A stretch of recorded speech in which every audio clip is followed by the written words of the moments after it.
तुम्ही सारे दाभोळकर, बंधुभुवांना शिक्षा झालीच पाहिजे, झालीच पाहिजे, बंधुभुवांना शिक्षा झालीच पाहिजे, झालीच पाहिजे, बंधुभुवांना शिक्षा झालीच पाहिजे, झालीच पाहिजे. महाराष्ट्रामध्ये जे काही आपण परिस्थिती पाहतोय, अशोक घरात अशोक खरात या सगळ्याच्या व्यक्तीच्या निमित्ताने आणि बोंधू बुवा म्हणून जे काही त्यांनी सगळं लैंगिक शोषण सुद्धा केलेलं आहे वेगवेगळ्या महिलांचा. दिवसांदिवस आपल्याला बातम्यांकडनं सुद्धा वेगवेगळ्या गोष्टी समजतायत, सगळ्या गोष्टी कळतायत.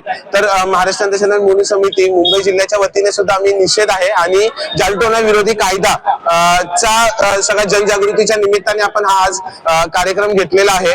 सगळ्यांना व्यक्तींना लोकांना आपण सगळ्यांना अवेअर करूयात या निमित्ताने आपण हा कार्यक्रम घेतोय. तर सगळ्यांना विनंती आहे की तुम्ही सुद्धा या सगळ्या सामील व्हावं आमच्या या सगळ्या कार्यक्रमामध्ये सुद्धा. धन्यवाद. आज आपण इथे पाहतोय की आम्ही भोंदूबाबा अशोक खरात यासाठी निषेध व्यक्त करण्यासाठी आम्ही सर्व जमा झालेलो आहोत. स्त्रिया म्हटलं की अंधश्रद्धा आलीच आणि हे फार दुर्दैवाची गोष्ट आहे की स्त्रियांना अंधश्रद्धेशी जोडलं जातं. आपण पाहतोय की अशोक खरात याला पकडलं गेलंय. अर्थात तो गुन्हेगार आहे, परंतु त्याने ज्योतिष शास्त्राशी जोडून घेऊन म्हणजे तो स्वतः ज्योतिषी आहे असं सांगून महिलांना फसवून त्याने त्यांचं शारीरिक शोषण केलं. आणि हे बोळाबाजी करणारे असेच असतात. त्यांना कळतं की तुम्ही घाबरलेले आहात आणि तुमच्या भीतीचा फायदा घेऊन ते तुम्हाला लुबाडण्याचा प्रयत्न करतात. मग ते आर्थिक शोषण असो, मानसिक शोषण असो किंवा शारीरिक शोषण असो, या तीनही प्रकारचं शोषण असल्या भुवांकडनं केलं जातं. त्यामुळे आज आम्ही ह्याच विरोधात आवाज उठवण्यासाठी इथे निषेध व्यक्त करण्यासाठी आलो आहोत. तुम्हा सर्वांना एकच सांगायचं आहे, जर तुम्हाला वाटतंय की एखादी घटना चुकीची आहे तर समोरच्याला प्रश्न विचारायला अजिबात घाबरू नका. हे फक्त स्त्रियांसाठी नाहीये, हे पुरुषांसाठी, लहान मुलांसाठी, सगळ्या वयोवृद्धांसाठी आहे. काहीही चुकीचं घडत असेल तर प्रश्न विचारा. अंधश्रद्धा निर्मूलन समिती हे ह्याच गोष्टीसाठी लोकांना प्रवृत्त करत असते की प्रश्न विचारा. तुम्हाला काहीही शंका असेल तर तुम्ही त्या घटनेचा तपास करा.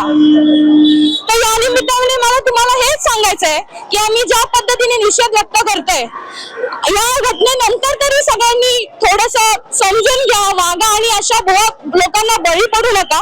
आणि जर तुम्हाला अशी कुठलीही घटना दिसते, कुठलीही भुवाबाजी जर तुम्हाला होताना दिसत असेल तर आम्हाला संपर्क करायला विसरू नका. इथे आमचे संपर्क क्रमांक दिलेले आहेत, तुम्ही त्यांच्याशी त्या नंबरवर संपर्क साधू शकता.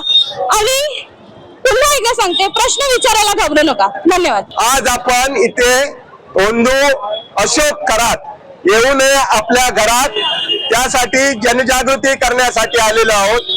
हे प्रकरण काय आहे हे आपल्याला माहितीच असेल. असे अनेक बोंधू बाबा बुवा मांत्रिक तांत्रिक सर्व धर्मीय आपापल्या परीने आपापला आर्थिक शोषण, शारीरिक शोषण आणि मानसिक शोषण करत असतात. या शोषणाच्या विरोधात महाराष्ट्र अंधश्रद्धा निर्मूलन समिती उभी आहे. हा बोंधू बाबा आपला ज्योतिष सांगतो, मी मोठा ज्योतिषी आहे आणि ज्योतिषाच्या नावाने आपलं शोषण करत होता. त्याला आपल्याला पोलीस कधी उचलतील याचं ज्योतिष माहिती नव्हतं. तो ज्योतिष तुमचं काय सांगणार. दुबईला मोठी ज्योतिषची जागतिक परिषद होती. त्या परिषदेमध्ये जे ज्योतिषी गेले आणि युद्ध चालू झालं. त्यांनी काय केलं पाहिजे होतं, कुंडली मांडली पाहिजे होती आणि त्यांना मुक्ती कधी मिळेल हे बघितलं पाहिजे होतं ना. पण नाही, काय झालं, त्यांनी भारत सरकारला विनंती केली, आम्ही इथे अडकलोय, आम्हाला सोडवायला या, आम्हाला विमान पाठवा. त्यामुळे ज्योतिषावर विश्वास ठेवू नका. बहिणाबाई सारखी सांगते नको नको ज्योतिषा माझ्या दारात येऊ. तर हा घरात आपल्या घरात का पोचतो, त्याच्यामध्ये महिलांचं शोषण का होतं, याच्यामध्ये सामाजिक, आर्थिक, राजकीय सगळी दडपण आहेत. महिला याला बळी पडल्या आहेत. तर दोष कोणाचा आहे, त्या बोंधू बुवा बाबाचा खरातचा. पण महिलांना दोषी धरलं जातं. त्यांना अक्कल नाही का, त्यांनी का महिला त्याला बळी का पडल्या हे आता पोलीस तपासात येत आहे. जे आम्ही सांगत होतो ते तो अशा महिलांना बोलवायचा, आपल्या ऑफिस मध्ये घेऊन यायचा. ऑफिस मध्ये त्यांना कडवट, तुरट काळं असं काहीतरी प्यायला तीर्थ म्हणून द्यायचं आणि पेढा म्हणून द्यायचा, हे सगळं आता पोलीस तपासात आलेलं आहे. आम्ही आधी सांगत होतो त्याच्यामध्ये गुंगी येणारं मादक द्रव्य असलेलं एखादा पदार्थ टाकला तर ती महिला त्यांनी तिला स्पर्श केला तर ती काय प्रतिकार करू शकेल का? नाही. पण दोष काय दिला जातो? आपल्या समाज व्यवस्था महिलेला दोष देते. म्हणूनच त्याची आपण महिलांना जनजागृती करण्यासाठी ते आम्ही इथे नाही जमलो. आम्ही मुंबईतली, नवी मुंबईतली जी जी गर्दीची ठिकाणं आहेत त्या ठिकाणी आम्ही जमणार आहोत. त्या ठिकाणी आम्ही जमणार आहोत. आणि हॅलो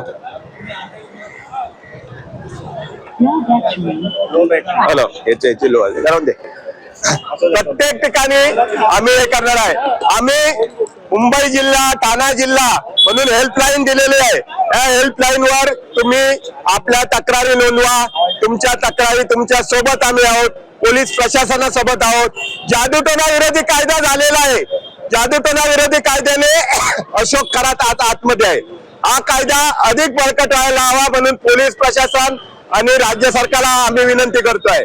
पण हा कायदा नको आहे म्हणून काही मंडळी पण त्याच्या विरोधात आवाज उठवत आहे. कोण ही मंडळी? तर ज्याने कायद्याला विरोध केलेला ती मंडळी जातात आणि सरकारला सांगतात. पण तुमच्या आमच्या सगळ्यांच्या दबावाखाली अशा मिटिंगा झाल्या नाहीयेत. ही आपली सगळ्यांची ताकद आहे. हा जादूटोणा विरोधी कायदा जसा महाराष्ट्रात आहे तसाच कर्नाटकमध्ये आहे, गुजरातमध्ये आहे, केरळमध्ये आहे आणि बाकीची काही राज्य करण्याच्या तयारीत आहे. त्यामुळे आम्ही हा कायदा देशव्यापी व्हावा म्हणून पण प्रयत्न करत आहोत. खरात सारखे इतर बंधू, बाबा, बुवा, तांत्रिक मांत्रिक यांनी कोणी तुम्हाला फसवलं असेल तर तुम्ही महाराष्ट्र अंधश्रद्धा निर्मूलन समितीकडे कधीही संपर्क करू शकता. तुम्हाला योग्य ते मार्गदर्शन मिळेल.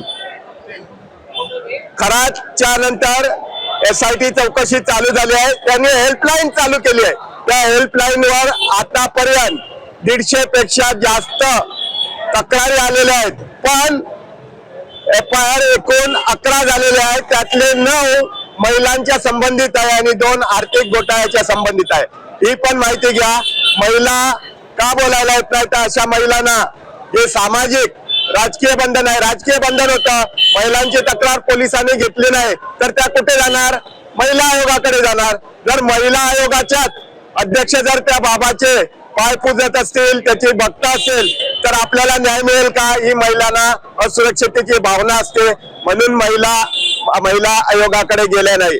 एक पण त्याच्या मागचं कारण आहे.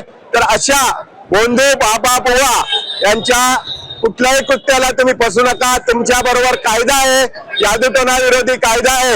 जादूटोणा विरोधी कायद्या अंतर्गत असे बंधू, बुवा, बाबा सगळे आत गेलेले आहेत. हा कायदा फक्त हिंदूंच्या विरोधात होता म्हणून दावा केला जातो. हा सपशेल खोटा आहे. कारण या कायद्याच्या अंतर्गत पहिली केस नांदेडला झाली आणि तो बुवा होता तो मुस्लिम समाजाचा. कायदा जात धर्म बघत नाही. कायदा जर तुम्ही तोडाल तर आत जाता. असे आतापर्यंत 500 पेक्षा जास्त केसेस कायद्या अंतर्गत झालेले आहेत. त्यामुळे आपण ज्या जादूटोणा विरोधी कायदा आहे त्या कायद्या अंतर्गत असे बंधू, बाबा, बुवा कोणी असतील त्यांची तक्रार तुम्ही करू शकता. महाराष्ट्र अंधश्रद्धा निर्मूलन समिती तुमच्या सोबतच आहे. पुन्हा एकदा सांगतो, या सगळ्या चौकशीमध्ये पोलिसांना, SIT ला, महाराष्ट्र अंधश्रद्धा निर्मूलनची आमची नाशिकची शाखा मदत करत आहे. आणि आम्ही 3 तारीखला नाशिकला राज्यव्यापी बुवाबाजी परिषद आयोजित केलेली आहे. ज्यांना शक्य असेल त्यांनी त्या बुवाबाजी परिषदेला या. जसं आम्ही या ठिकाणी जनजागृती करतो तसा मुंबईच्या बहुतेक रेल्वे स्टेशनवर करणार आहे. 1 तारीखला आम्ही घाटकोपरला जनजागृती करणार आहोत. त्यामुळे सगळ्या जनजागृतीत आपण सहभागी व्हा. आपला सहभाग महत्वाचा आहे. आपला सहभागासाठीच आम्ही आज रस्त्यावर उतरलेलो आहे. त्यामुळे जादूटोणा विरोधी कायदा आपल्या सोबत आहे. आम्ही तुमच्या सोबत आहोत. निर्भयपणे पुढे या. ज्या 9 महिलांनी तक्रार केली त्यांचं पण आपण अभिनंदन केलं पाहिजे. पोलिसांकडनं काही सूचना आहे त्याचं पालन करा. त्यांचे फोटो प्रसिद्ध करू नका, कारण माध्यमात ती चढाओढ लागलेली आहे.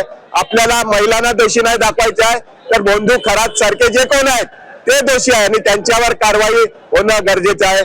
त्यामुळे पुन्हा एकदा सांगतो, तुम्ही निर्भयपणे पुढे या. आमची हेल्पलाईन नंबर आहे, नाशिकची आहे, मुंबईची आहे, ठाण्याची आहे. तुम्ही आमच्या कार्यकर्त्यांना संपर्क करा. तुमच्या सोबत आम्ही नक्कीच आहोत. तुमच्या सोबत प्रशासन आहे, तुमच्या सोबत पोलीस आहे.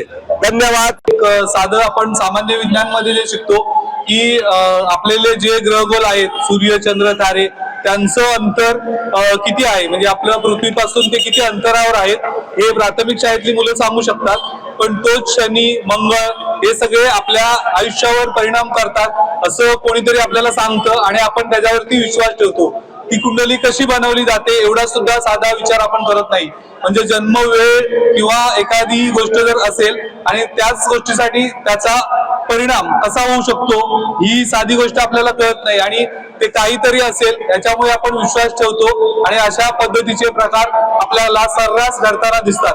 म्हणजे अशोक खरात हे प्रकरण आज जरी गाजत असलं किंवा समोर आलं असलं तरी हे पहिलंच प्रकरण नाही आहे किंवा ह्याच्या पुढे पण होणार नाहीये असं नाहीये. तर ह्याच्यात सगळ्यात ही गोष्ट आहे की आपण आपल्या सद्सद विवेक बुद्धीला म्हणजे शिक्षणाचा याच्याशी फार मोठा संबंध असतो असं नाहीये. म्हणजे बहिणाबाई होत्या किंवा संत गाडगे महाराज होते, त्यांचं पुस्तकी शिक्षण झालेलं नव्हतं, पण त्यांनी ज्या पद्धतीने प्रश्न विचारले त्या पद्धतीचे प्रश्न आपल्याला पडले पाहिजेत. आपल्या आयुष्यातले प्रश्न सुटण्यासाठी कोणताही शॉर्टकट नाहीये. म्हणजे कोणीही येऊन आपल्या आयुष्याचे प्रश्न सोडवेल असं नाहीये.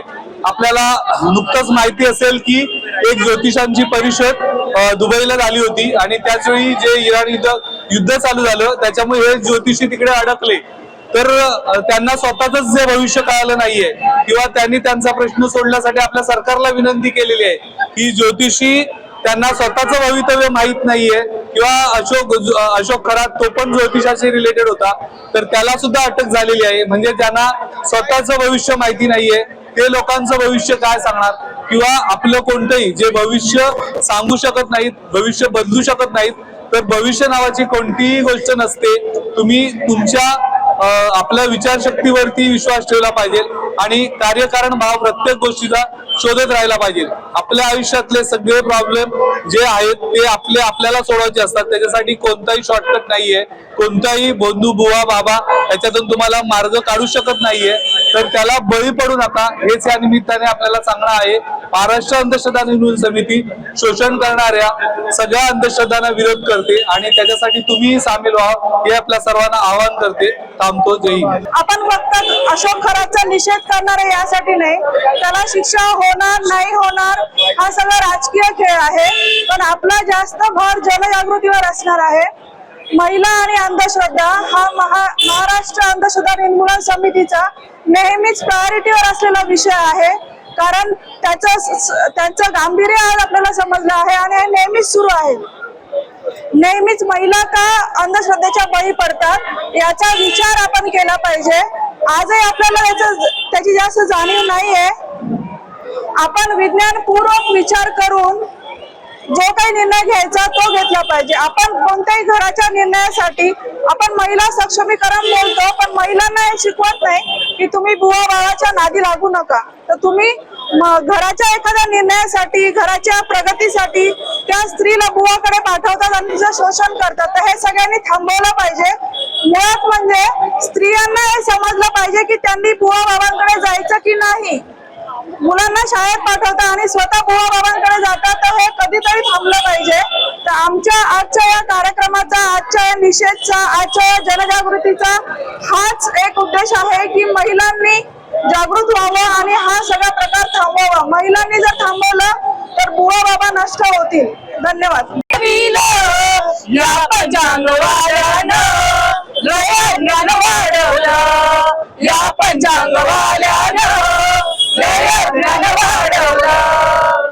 पंचांग याचं लय अवगुणी, पंचांग याचं लय अवगुणी, शनीच्या फेऱ्यात पडतो कुणी, शनीच्या फेऱ्यात पडतो कुणी, साडेसातीची भीती दाखवून, साडेसातीची भीती दाखवून जनाचं लढविलं, यानं जनाचं लढविलं, या पंचांगवाल्यानं लय ज्ञान वाढवलं, या पंचांगवाल्यानं लय ज्ञान वाढवलं.